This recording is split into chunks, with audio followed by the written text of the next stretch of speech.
Por primera vez se investigan los presuntos negocios irregulares que implicarían a la monarquía española. Han tenido que ser un fiscal suizo y la prensa internacional quienes pongan en jaque a la corona.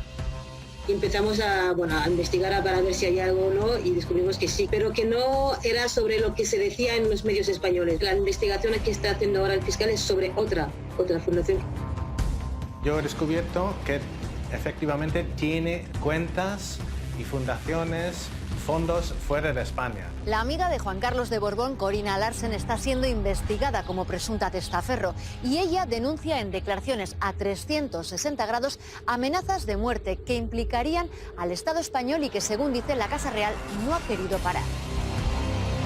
Mis casas han sido forzadas, me han enviado mercenarios, me han robado mis documentos personales y se ha emprendido una campaña de desinformación para destruir mi reputación. En la actualidad, esa señora controla el grueso del dinero del rey emérito que él le dona. Dice ella que se le debe dinero. Entonces ha pagado el obsequio y tiene que pagarle más. Esto se ha convertido en un asunto de Estado. Hasta los propios servicios de seguridad del Estado español estaban ya enfadados un poquito del comportamiento que tenía esta lobista. La investigación judicial avanza en Suiza, mientras en España los tribunales, los principales partidos y buena parte de la prensa siguen protegiendo a la corona. Si esos hechos fuesen ciertos y no fuera el sujeto autor de los mismos el rey Juan Carlos, habría una actuación judicial penal. Los que nos gobiernan son los primeros que lo saben. Esa es la tragedia de todo esto. Y en lugar de decir, este hombre ha estado engañando a un país, lo que hacen es protegerlo más. ¿Existe una operación de Estado para salvar al rey? Te lo contamos en 360 grados.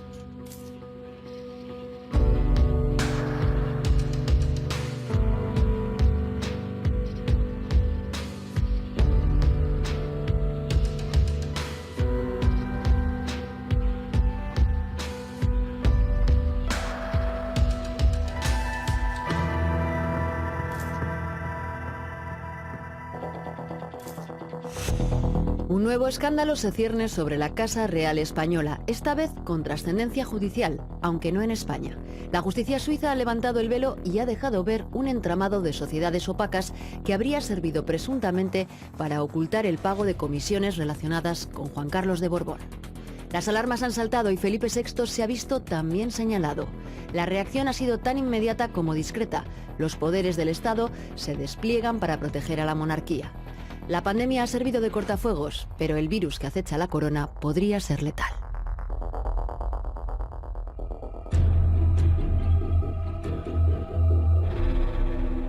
Comenzamos nuestra investigación remontándonos a 2018. Fue entonces cuando se conocieron las conversaciones que habían mantenido 3 años antes el comisario Villarejo y la examiga del rey emérito Corina Larsen. En ellas, la empresaria alemana acusaba a Juan Carlos de Borbón de esconder dinero en Suiza a través de testaferros y de poner a su nombre, sin su consentimiento, varias sociedades e inmuebles. La justicia suiza se puso inmediatamente en marcha y abrió una investigación de la que se esperan importantes revelaciones. La Fiscalía suiza rastrea los movimientos de las cuentas vinculadas al rey emérito en busca de indicios de blanqueo de capitales, aunque no le investiga a él todavía. El periodista José María Irujo ha seguido de cerca los avances de la justicia helvética. Nos sitúa en el arranque del proceso, liderado por el fiscal Yves Bertosa. La investigación del fiscal Bertosa se inicia en Suiza en el año 2018. Acredita por primera vez la existencia de cuentas a nombre de una fundación cuyo primer beneficiario es el rey emérito Juan Carlos I. Consigue un material que en España era completamente desconocido y es la existencia de una fundación panameña que se llama Lucun, con una cuenta vinculada a un banco suizo, que era el banco privado Migabo, con un ingreso de 100 millones de dólares, 65 millones de euros de aquella época, del 2008, que es cuando se ingresa el dinero, y con unos movimientos del dinero pues muy importantes de unas personas a otras, ¿no? Un ingreso de 100 millones de dólares en una cuenta de Juan Carlos I está en el origen de las sospechas del fiscal suizo, que cree que pudiera tratarse del cobro de una comisión ilegal por el proyecto del AVE Medina-La Meca. Fue adjudicado en 2011 a un consorcio de empresas españolas, aunque las negociaciones arrancaron mucho antes. Supuestamente las empresas españolas que consiguieron la obra hicieron una rebaja del 30% en su plica final. Ese pool de 12 empresas españolas lideradas por Renfe, Adif y OHL que consiguieron el contrato del siglo, ¿no? donde se presentaron cantidad de empresas multinacionales de todo el mundo, chinas, francesas, alemanas, y al final llegan los franceses y los españoles a la final, y en la plica final gana el pool de 12 empresas españolas. Bertosa dice que ya antes estaba sobre la mesa el juego de quién se lleva este contrato. Pero no es el único ingreso sospechoso. Siguiendo el rastro del dinero, la Fiscalía se fija en 1.700.000 euros que se ingresaron en 2010 en la cuenta del Banco Mirabaud.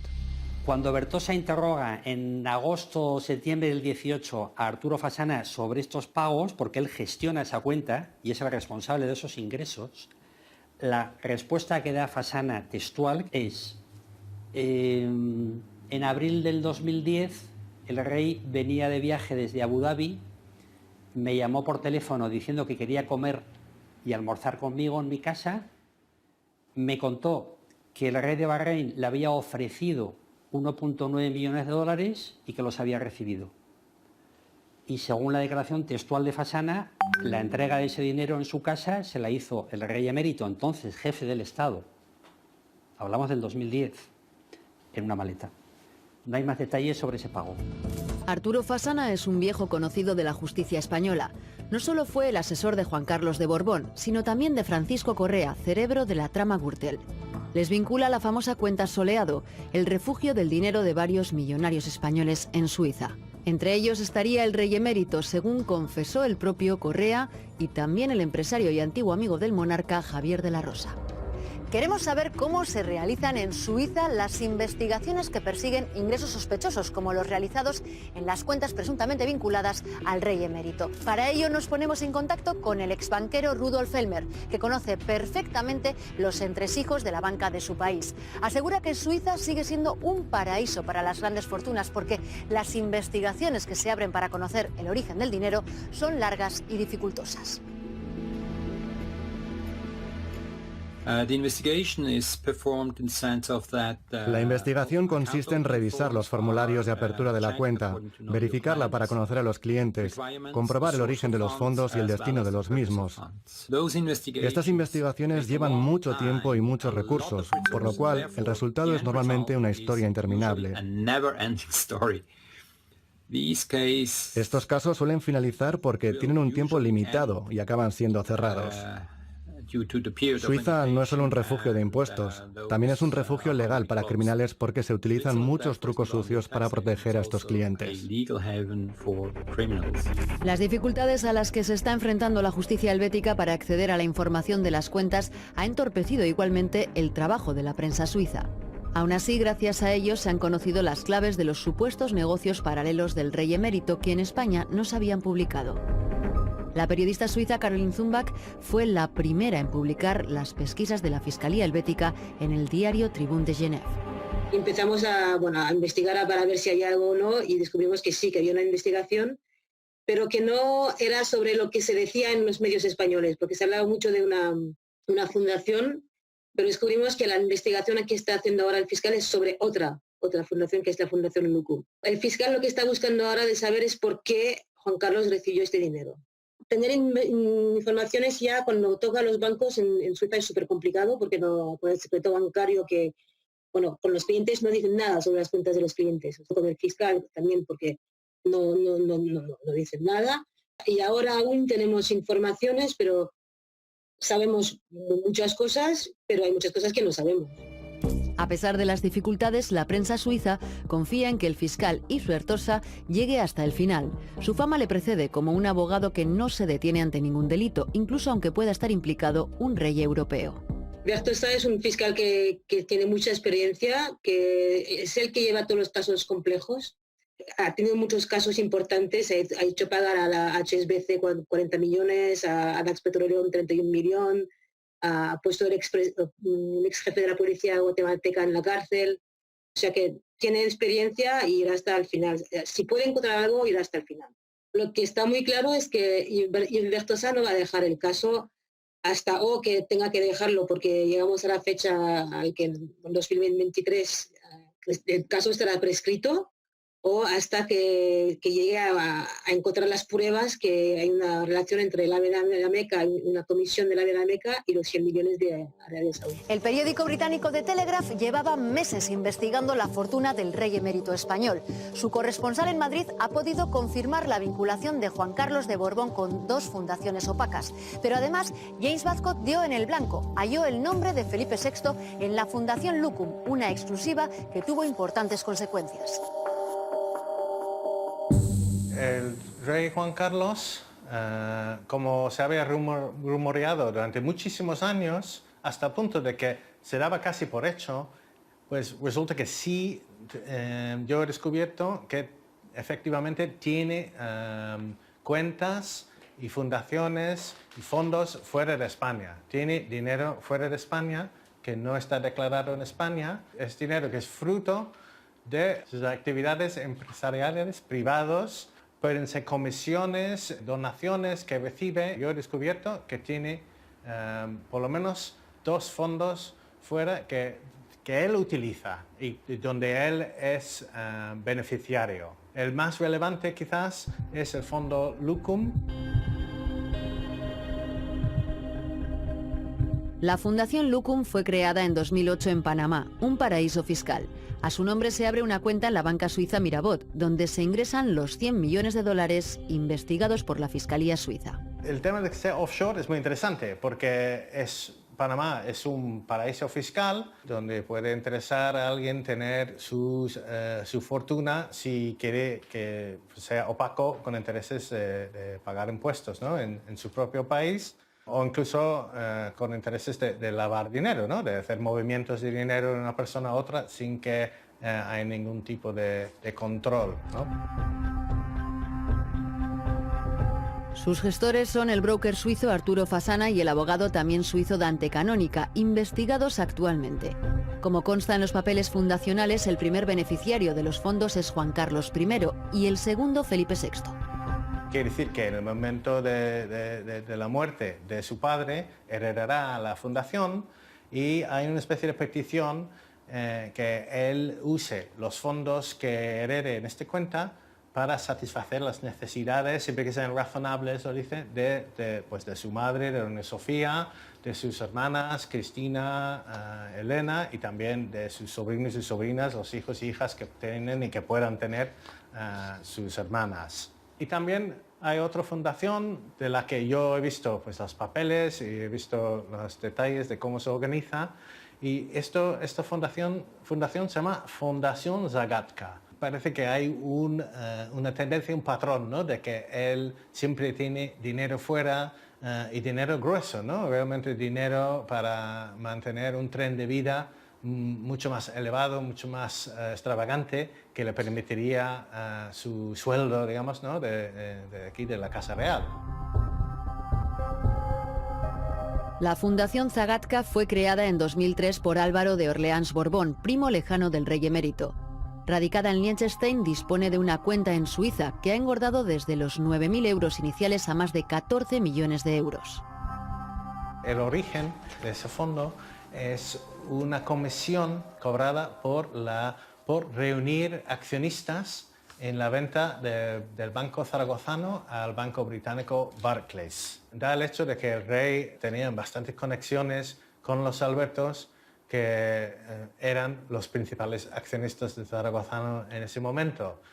Una venta además que había tenido mucha polémica por el hecho de que los Albertos tenían una condena en su contra en ese momento y que el Banco de España podía haber paralizado esa operación por ese hecho penal.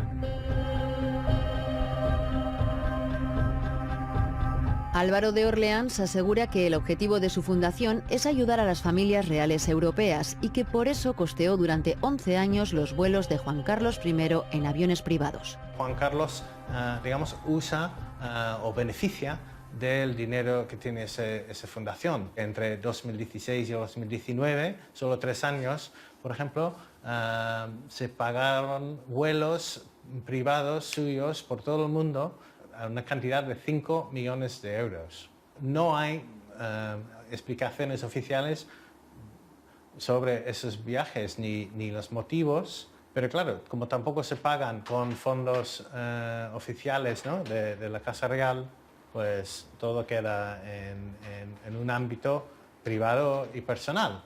Y por eso es muy conveniente tener pues, este tipo de dinero fuera de España, o bien tener a alguien como el primo Albert Orleans que esté dispuesto a financiar, ¿no?, ese tren de vida. El aristócrata Álvaro de Orleans Borbón, emparentado con el rey emérito, ha tenido que declarar ante el fiscal Bertosa sobre los motivos que le llevaron a sufragar los viajes privados del monarca español. ¿A cambio de qué lo hizo? La versión de Orleans no es fácilmente creíble, porque estamos hablando de cantidades muy importantes de dinero. La fundación llegó a mover 14 millones de euros, en vuelos se pagaron casi 5, con lo cual realmente yo no tengo ninguna prueba de que esto no sea cierto, pero en fin, son cantidades desproporcionadas como a lo que él dice, ¿no? Es su versión. Su versión es una versión romántica de un primo que ayuda a otro, que le pide ayuda y le ofrece su dinero para que, en fin, para que lo cubra. Pero claro, estamos hablando de cantidades muy importantes de dinero. Blanqueo agravado de capitales y cobro indebido de comisiones son los presuntos delitos que se están investigando en Suiza. El exbanquero Rudolf Elmer asegura que también podría investigarse un presunto delito de fraude, pero podría ser incluso más grave. Parece que se trata de blanqueo de capitales, pero también podría tratarse de soborno o incluso fraude. Un delito grave. No creo que sea simplemente evasión fiscal. Sin embargo, parece que el propósito no es solamente evitar los impuestos, sino también enriquecer más a la realeza para financiar su estilo de vida.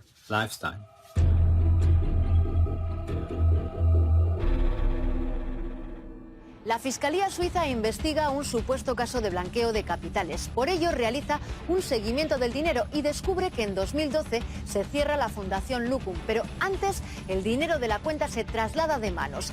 ¿Qué lleva a los gestores del monarca a cerrarla repentinamente? Un nuevo personaje aparece en esta historia. Cuando salta el escándalo de Botswana y se descubre que el rey emérito estaba de cacería con su amiga Corina Larsen, el Banco Mirabaud pide a los testaferros del rey que cierren la cuenta. El dinero, que quedaba 65 millones de euros, pasa a una cuenta de Corina en Bahamas. La Comisión Rogatoria de Bertosa también da un detalle interesantísimo, y es que ese dinero no se queda en Bahamas para siempre, sino que 39 millones de euros de ese dinero han volado, o sea, metafóricamente, en un apunte contable, a un banco, el Flight Bank, en Estados Unidos, a nombre de una cuenta de Corina Larsen. Es decir, que en la actualidad esa señora controla el grueso del dinero del rey emérito que él le dona. El periodista Juan Luis Galiacho lleva mucho tiempo investigando los escándalos relacionados con la Casa Real Española. Cree que la debacle de Juan Carlos de Borbón comenzó cuando conoció a Corina Larsen. ¿Fue la relación entre Juan Carlos I y Corina una relación de pareja o fueron además socios de negocios? La relación del rey Juan Carlos I y Corina Larsen no hay duda que fue una relación de pareja, porque si no, no es lógico que a escasos metros del Palacio de la Zarzuela se le pusiera la residencia a Corina y a su hijo, ¿no? ¿Era una relación de amor? Pues yo sé y me consta que el rey sí que estaba enamorado de ella o estaba enchochado, yo ya no sé cómo decirlo. Tanto que en un momento determinado pensó incluso en divorciarse de la reina Sofía, eso no nos olvidemos, que se barajó la posibilidad. Cuando salta el escándalo, cuando los hijos, el rey Felipe VI, entonces no rey, y sus hermanas llaman a capítulo a su padre para decirle que no puede ser, que la situación de mamá no puede ser, y es cuando ya tienen que sacarla del ambiente de Zarzuela, ¿no? Y entonces cuando le buscan la casa, una casa cercana, aquí en una urbanización de lujo de Madrid, pero es cuando salta todo el escándalo de la famosa cacería de Botswana y ya eso ya no se cumple. Pero la casa estaba ideada y buscada. Después de la cacería y donde el rey se estaba recuperando y todo, me consta que iba a Mónaco, que iba a verla en Barcelona, quedaban en Barcelona. O sea que durante meses estuvo el rey con la idea de irse con Corina y dejar todo, ¿no? Pero más allá de su relación íntima, Corina Larsen, muy bien relacionada con la élite económica de países del este, amplió sus redes de negocios junto a Juan Carlos de Borbón. Su posición como amiga del monarca podría haberles aportado a ambos grandes beneficios. Creo que Corina amplió los conocimientos que tenía el rey desde el punto de vista de presuntas comisiones. ¿Que Corina le ayudara? Sí. ¿Que Corina fuera como la persona que fuera introductora? Sí. ¿Que Corina se aprovechó? Sí. ¿Que le sirvió para conocer a otros personajes más del mundo del este, donde el rey tampoco había penetrado, y Corina sí? Sí, también. O sea, era como una simbiosis, yo creo. Las figuras que su majestad el rey emérito Juan Carlos I ha tenido eran fieles, porque estamos hablando de Dante Canónica, de Arturo Fasana, de Álvaro de Orleán, personas que no ha hecho. ¿Quién le ha sido infiel? ¿Quién vive en Londres? Pero no olvidemos que el papel de Corina también ha sido de aprovechada y ha ido de reina. No nos olvidemos, porque los que sabemos un poco del tema sabemos que ha ido presumiendo, que hasta los propios servicios de seguridad del Estado español estaban ya enfadados un poquito del comportamiento que tenía esta lobista, ¿no? Hemos visto a Corina viajando con el rey cargada de carpetas, la hemos visto con maletines, la hemos visto con Iñaki Urdangarín. Es difícil decir que entre ellos solo había una relación personal, es difícil. Creo que había una relación profesional de las que ambos se lucraron. De Corina sabemos que era amiga del rey emérito, una amiga tan cercana que guardaba al parecer sus mayores secretos. Pero ¿qué más se conoce de Corina Larsen? Su relación con Juan Carlos de Borbón, iniciada en 2004, le supuso un trampolín profesional. Corina se dedicó presuntamente a facilitar a empresas españolas negocios en Oriente Medio y en el mercado ruso, bajo el paraguas de la monarquía. La investigación de Bertosa apunta a que recibió préstamos de las cuentas del rey Juan Carlos para reformar 2 apartamentos en Suiza y comprar un piso en Londres. Corina asegura que devolvió el dinero al monarca en 2010, cuando cobró 4,6 millones de euros del Estado de Kuwait, días después de una visita de Juan Carlos I al emir kuwaití.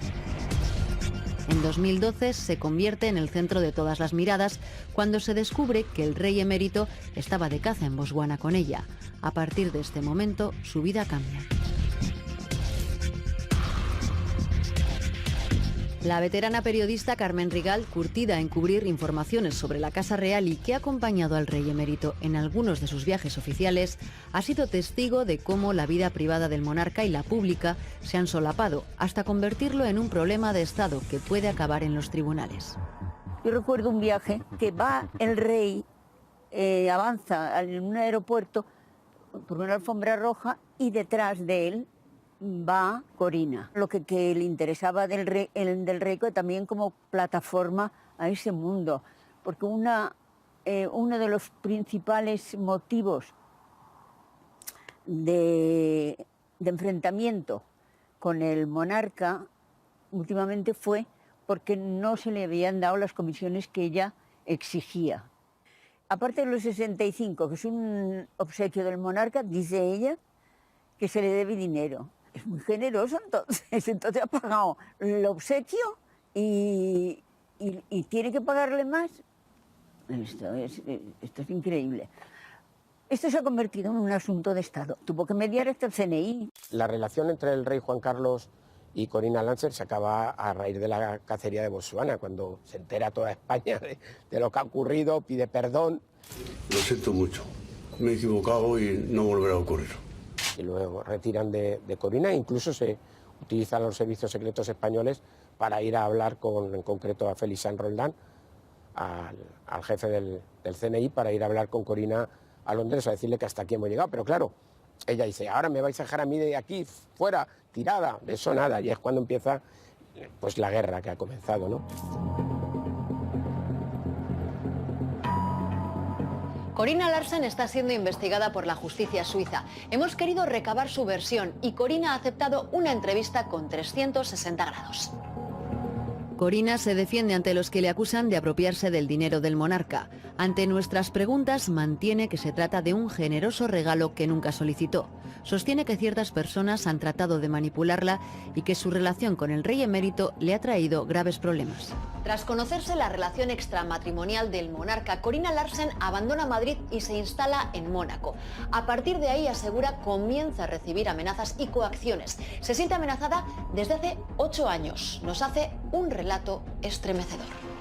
Ciertas personas dentro de los servicios secretos españoles y la Casa Real han emprendido una campaña franquista de 8 años contra mí y mis hijos. He recibido amenazas de muerte, estoy bajo vigilancia constante. Estas personas trataron de separarme de mis hijos y destruir mi red de relaciones.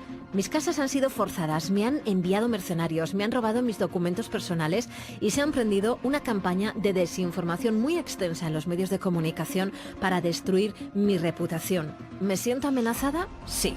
Pero, ¿cuál es el motivo de las amenazas? Corina habla de una campaña de desinformación orquestada por la Casa Real. Ciertas personas en la Casa Real y los servicios secretos en España crearon la ficción de que poseo amplios secretos de Estado para justificar su campaña abusiva contra mí y mis hijos durante 8 años. Una campaña que continúa hoy y que está diseñada para encubrir la maldad de otros. Alguien tuvo que firmar los fondos significativos necesarios para esta operación. Ante tan graves acusaciones, queremos saber quién o quiénes están detrás de este presunto acoso. Deberías preguntar a las autoridades españolas. ¿Quién está detrás de las amenazas que denuncia Corina Larsen? Para la periodista del Diario Público, Ana Pardo de Vera, la intervención del por entonces director del CNI, Félix Sanz Roldán, es clave. Independientemente de que Félix Sanz sea un servidor público intachable, quizá en esa virtud va precisamente el defecto, que es tan servidor público intachable que cualquier tipo de amenaza que se cirniese sobre la Casa Real le hizo actuar, pero no solo a él, sino a todo el Estado. Quiero decir, la monarquía es una institución a proteger por todos y así lo hemos visto siempre. Lo acabamos de asistir ahora con un gobierno de coalición PSOE, Unidas Podemos, a cómo 8 partidos políticos han pedido la comparecencia del rey por las comisiones justo antes de la epidemia y el PSOE se ha negado, ha votado que no junto al Partido Popular y Vox. Estos son los restos de un sistema bipartidista que se resiste a morir y que tiene que proteger en primer lugar a la monarquía, porque la monarquía es ese pilar que sostiene el régimen del 78 que si se cae se desmorona con todo. Y cuando digo se desmorona con todo, hablo también de los tribunales que jamás imputarán al rey, hablo también de altos funcionarios que están ahí además que se van de padres a hijos, ¿no? No quiero decir con esto que hereden los puestos, sino que se van preparando de padres a hijos para acceder a los altos puestos empresarios del IBEX como Florentino Pérez o Villar Mir, que vienen de ser ministros durante el franquismo. En fin, hay una estructura que se tambalearía si el rey o la corona se vinieran abajo. Todo ese sistema hay que protegerlo porque conlleva muchos privilegios para mucha gente. Juan Carlos de Borbón dio sus primeros pasos como facilitador de negocios en el Golfo Pérsico con la compra de petróleo. A partir de ahí, su corte de amistades se expandió. Siempre mantuvo 2 amigos muy cercanos, el diplomático Manuel Prado y Colón de Carvajal y el exbanquero Mario Conde. Ambos acabaron en prisión. Recuerdo portadas de la corte paralela, porque le veía rodeado de gente que no era muy de fiar. Por ejemplo, Mario Conde, que estaba en Mallorca. Pero aparte, Manuel Prado y Colón de Carvajal, al que yo llamaba el manco con la mano más larga de España. En esto empezó con todo este tipo de gente. Manuel Prado y Colón de Carvajal y Mario Conde. Esas han sido siempre las grandes amistades del rey Juan Carlos y que estaban con él no por amistad, obviamente, sino por todas las prebendas que estar con ser amigo del rey de España les suponía. El fruto de esos presuntos negocios explicarían la inmensa fortuna que diferentes medios internacionales atribuyen al rey emérito. La revista Forbes llegó a cuantificarla en 2.000 millones de euros. En los años 70 hizo amistad con los gobiernos del Golfo Pérsico, intermedió y, según cuentan algunos testigos, como el exconsejero delegado de CAMSA, Roberto Centeno, cobró comisiones de hasta 5 millones de dólares por cada petrolero que llegaba al Estado español. En 1979 yo era consejero delegado de CAMSA. Fernando Schwarz, que era embajador de España en Kuwait, me dijo: oye Roberto, vente a Kuwait, porque yo tengo unas relaciones muy buenas con la familia Al-Sabah, que era la familia reinante, y conseguí un cargamento significativo de crudo para España. Fernández Ordóñez era ministro de Hacienda cuando entré en el despacho de Paco Fernández Ordóñez y levanta los brazos al cielo diciendo, ¿pero qué has hecho, Roberto? ¿Pero qué has hecho? Y digo, ¿cómo que qué he hecho? Y dice, me has buscado la ruina. Ha estado aquí Manolo Prado y me ha montado un pollo como no te puedes ni imaginar. Márchate y no se te ocurra volver a ir a ningún sitio si antes previamente no lo consultas conmigo. ¿Qué es lo que pasaba? Presuntamente pues había una serie de comisiones. Yo calculo que serían unos 5 millones de dólares de 1979. Además, la familia real saudí le habría prestado 100 millones de dólares que al parecer nunca devolvió. Esta monarquía estaba tiesa, no tenían dinero. Llegó un momento que debió pensar dónde podía ir mejor, más que con los españoles que le hacían favores, como fue el caso de Manolo Prado, con la gente del Golfo, sus amigos del Golfo. Las presuntas comisiones del rey Juan Carlos I nacen en los años 80 y estoy hablando de las famosas comisiones del petróleo, ¿no? Con la figura de Manolo Prado y Colón de Carvajal, que se fue con una biografía que se fue a la guillotina. Quien las tenía era el exministro Pimentel. Algún día tendrá que decir algo Pimentel de esas famosas memorias de Manolo Prado y Colón de Carvajal que nunca han salido a la luz.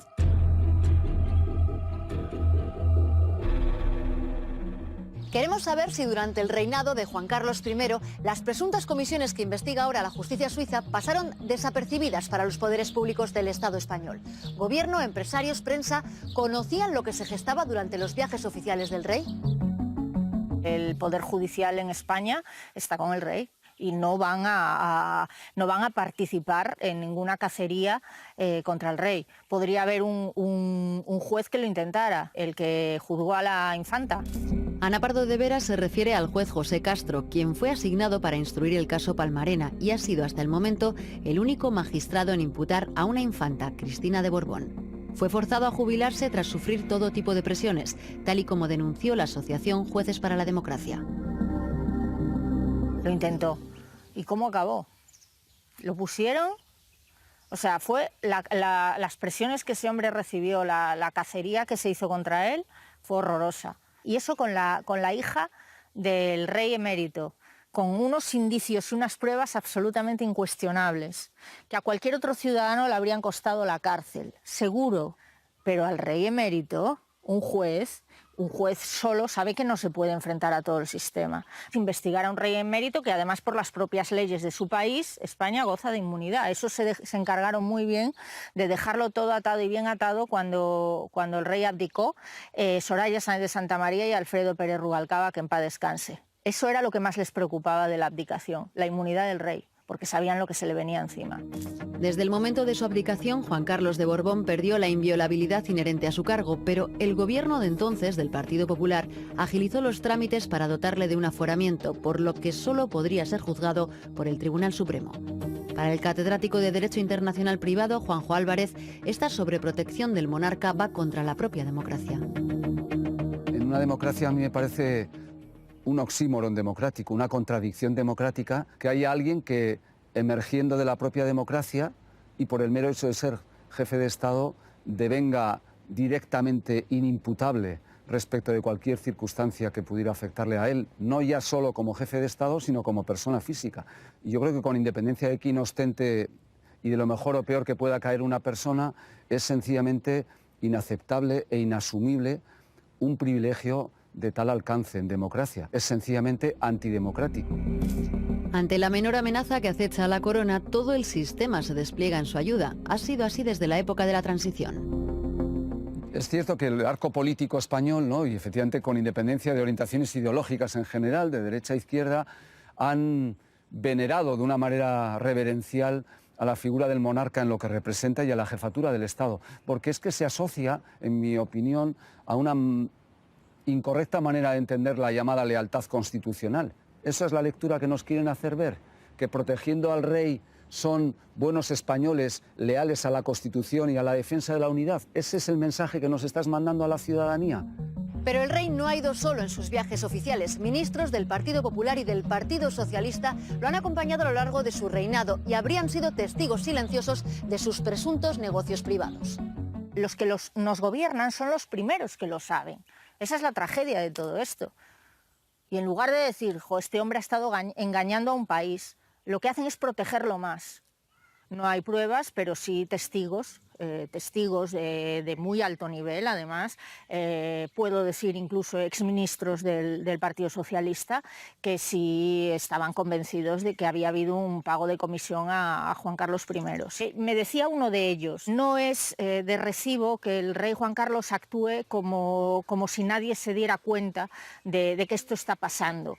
No debería actuar con esta impunidad, o al menos evitarnos, a quienes vamos con él, evitarnos pasar estos bochornos auténticos cuando se hacen las cosas de forma tan descarada. Se le ha hecho viajes, no de Estado, pero en fin, viajes al Golfo, en los que se ha visto con los sultanes, los emires y toda esa corte, y cantaba. Iban a firmar contratos e inversiones y todo esto para España, pero también para los negocios particulares, como se ha visto después. Rebeca Quintans es autora de uno de los libros sobre Juan Carlos de Borbón más polémicos de los últimos años, Juan Carlos I, la biografía sin silencios. Muy crítica con la labor de intermediario del monarca, Quintans cree que la clave se encuentra en la falta de transparencia de las misiones comerciales que ha encabezado el rey emérito y ahora Felipe VI.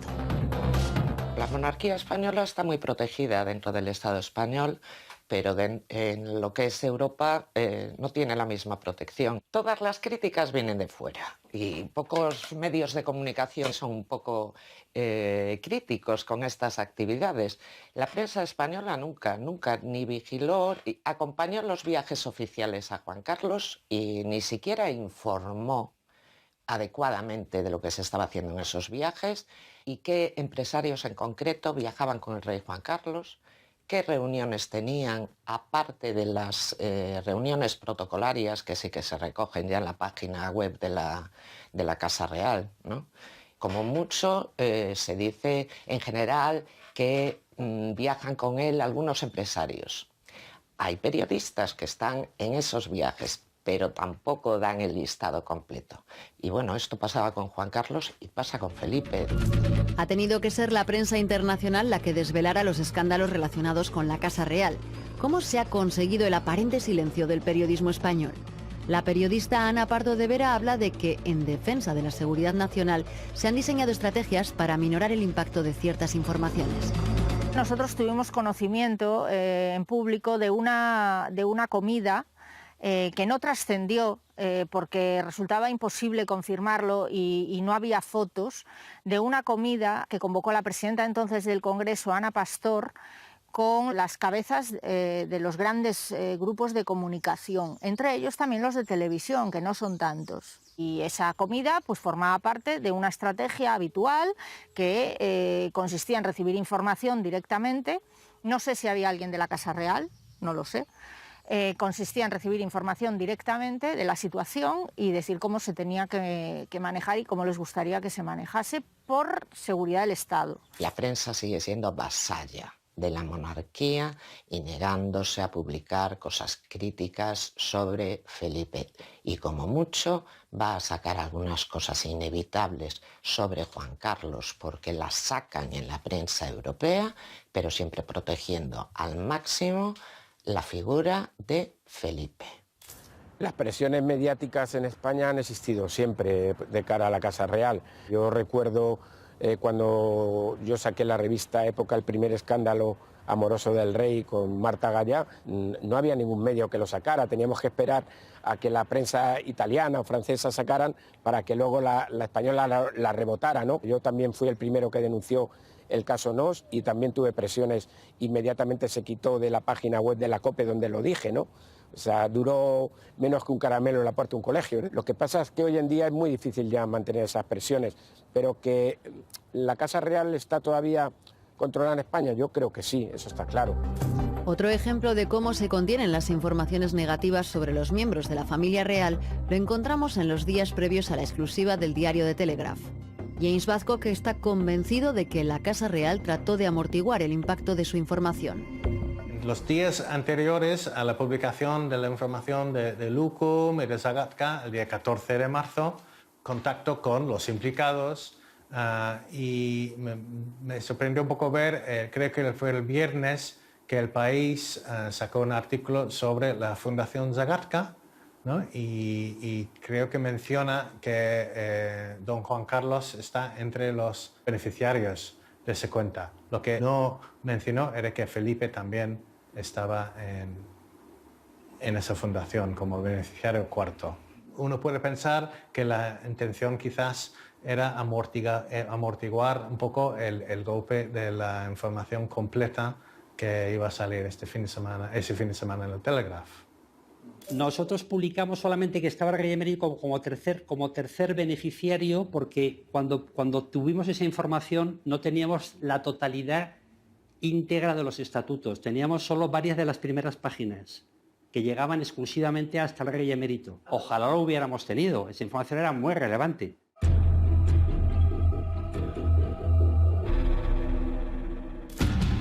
Hemos visto hasta el momento cómo Zarzuela mantiene un aparente perfil bajo frente a las noticias que apuntan directamente a los Borbones. Pero una carta inesperada y nuevas informaciones que vinculan a Felipe VI con las fundaciones offshore obligan a la Casa Real a reaccionar. ¿Hasta dónde llega la implicación del actual rey? Queremos saber si Felipe VI está al corriente de las amenazas que Corina Larsen asegura sufrir desde que rompió su relación con el rey emérito. Desde su residencia en Londres, la empresaria alemana nos explica que ha emprendido acciones legales después de que sus peticiones a la Casa Real cayeran en saco roto. Nos hemos comunicado con la Casa Real muchas veces a través de canales formales para pedirles que pongan fin a la campaña de abuso. Todos nuestros intentos han caído en oídos sordos. Está en poder de la familia real detener esto, pero han decidido no hacerlo. Una decisión que habla por sí misma. Un camino legal ahora es inevitable. Corina Larsen sostiene que Felipe VI está al corriente de todo el asunto. Le dio detalles por carta, pero no obtuvo la respuesta esperada. Enviamos una carta al rey Felipe VI explicando la campaña abusiva que se lleva contra mí y mis hijos, porque el rey tiene el poder de detenerla. Lamentablemente, esta campaña continúa hasta hoy. También le informamos sobre Lucum, como una cortesía. La Casa Real respondió y dijo que ninguno de los asuntos que planteamos les preocupaba. La carta enviada por Corina a la Casa Real, en la que avisaba a Zarzuela de que Felipe VI aparecía como beneficiario de la Fundación Lucum, sí generó en esta ocasión una reacción que busca defender al monarca. El comunicado emitido por la Casa Real al día siguiente de que The Telegraph publicase que Felipe VI está vinculado a las cuentas ocultas del padre dejaba ver algunas cosas más. Como recoge el comunicado, Felipe VI renuncia a la herencia de su padre, así como a cualquier activo, inversión o estructura financiera cuyo origen o finalidad puedan no estar en consonancia con la legalidad. ¿Está reconociendo que en el patrimonio de su padre pudieran existir bienes de origen ilegal? Si dices que renuncias, es que estás de acuerdo en que ahí hay algo que no tiene un origen lícito, que él no se quiere beneficiar de algo que le suena oscuro. Esa es la lectura que cualquier ciudadano hace cuando dice esto. Además, Felipe VI le retira a su padre la asignación anual de 194.232 euros, una medida que toma ahora, a pesar de que reconoce que sabe desde hace un año que es el segundo beneficiario de una de las fundaciones offshore vinculadas a su padre. Señala también que tras recibir la carta del despacho de abogados de Corina Larsen, traslada la información a las autoridades competentes, aunque no consta que informase anticorrupción. ¿Qué intenta? ¿Hacer cómplices al presidente del gobierno, ministros, presidentes del Poder Judicial, etcétera, etcétera? ¿Qué está haciendo? ¿Poniendo el ventilador para difundir la mierda, con perdón? No, si lo sabes, lo dices.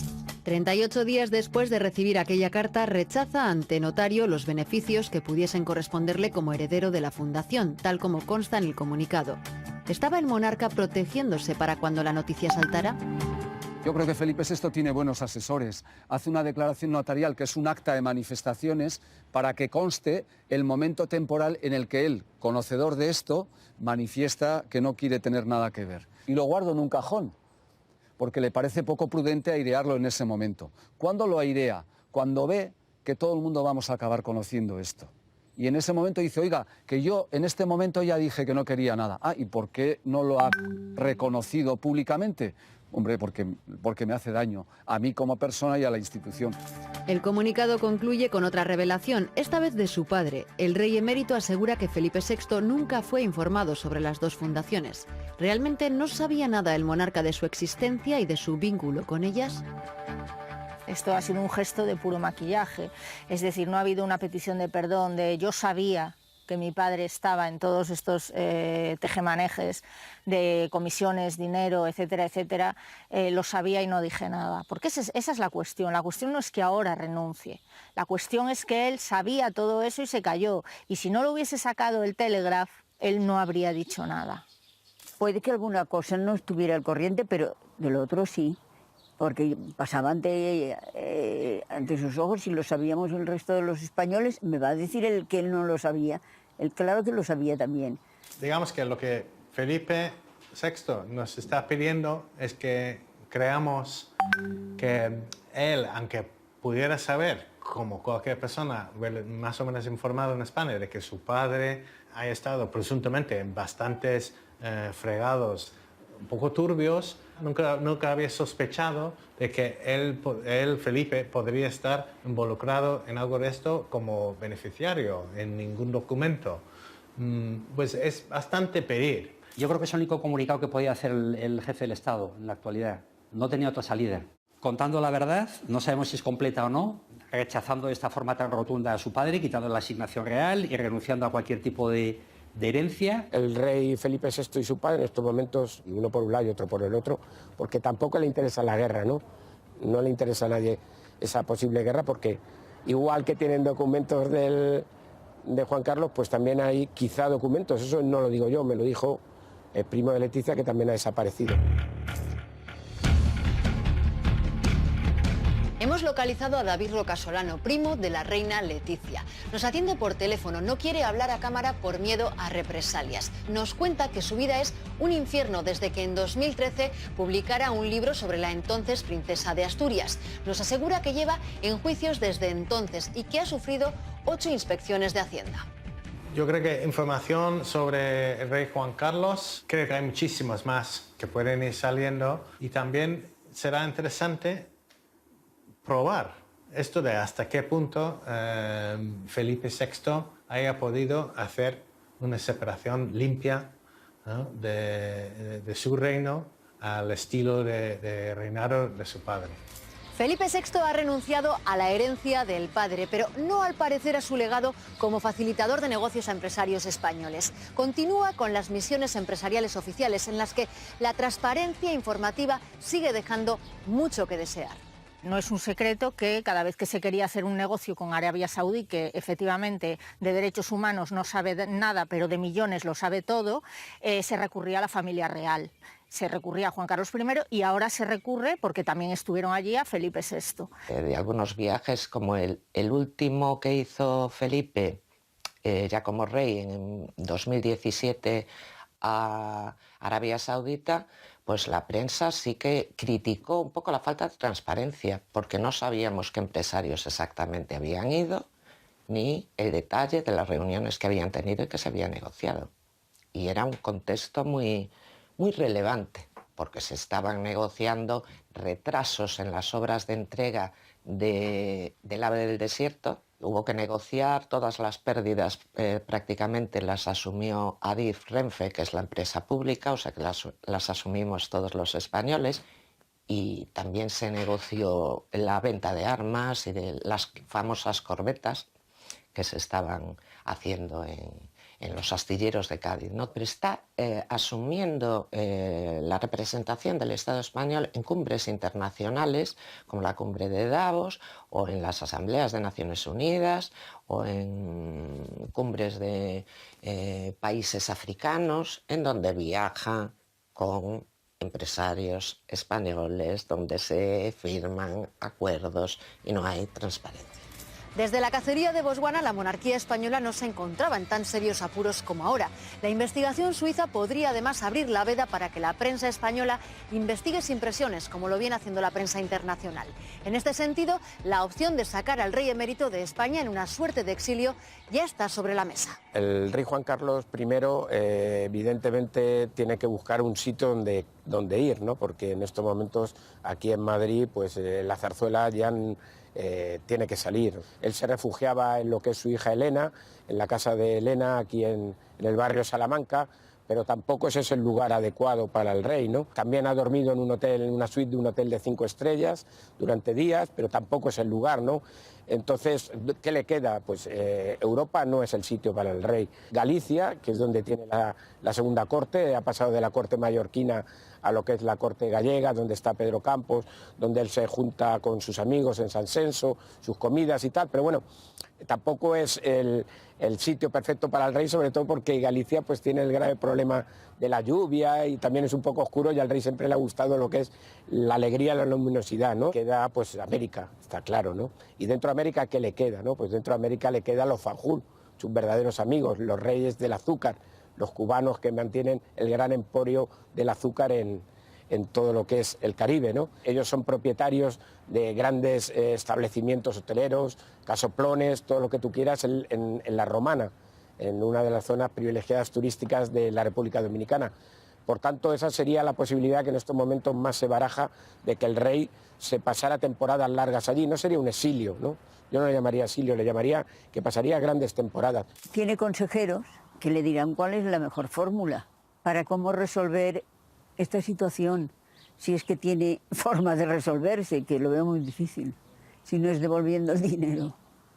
Lo que creo tener razonablemente claro, con toda la humildad jurídica, es que aquí hay base para que si no fuera el rey Juan Carlos, se investigase. Si los hechos objetivamente se comprueban como presuntamente delictivos, no hay ninguna razón jurídica ni democrática para que el ex rey Juan Carlos se sentara en el banquillo. Es que ya sería llamativo que sean terceros estados donde está habiendo investigaciones los que abran una investigación que acabe forzando que aquí se haga, ¿no? La investigación en Suiza, aunque parece que arrancó con bastante ímpetu, en los últimos meses no se sabe de muchos avances, y además, según algunas fuentes me han contado, sí que está recibiendo presiones desde España para no investigar demasiado en la fortuna del rey.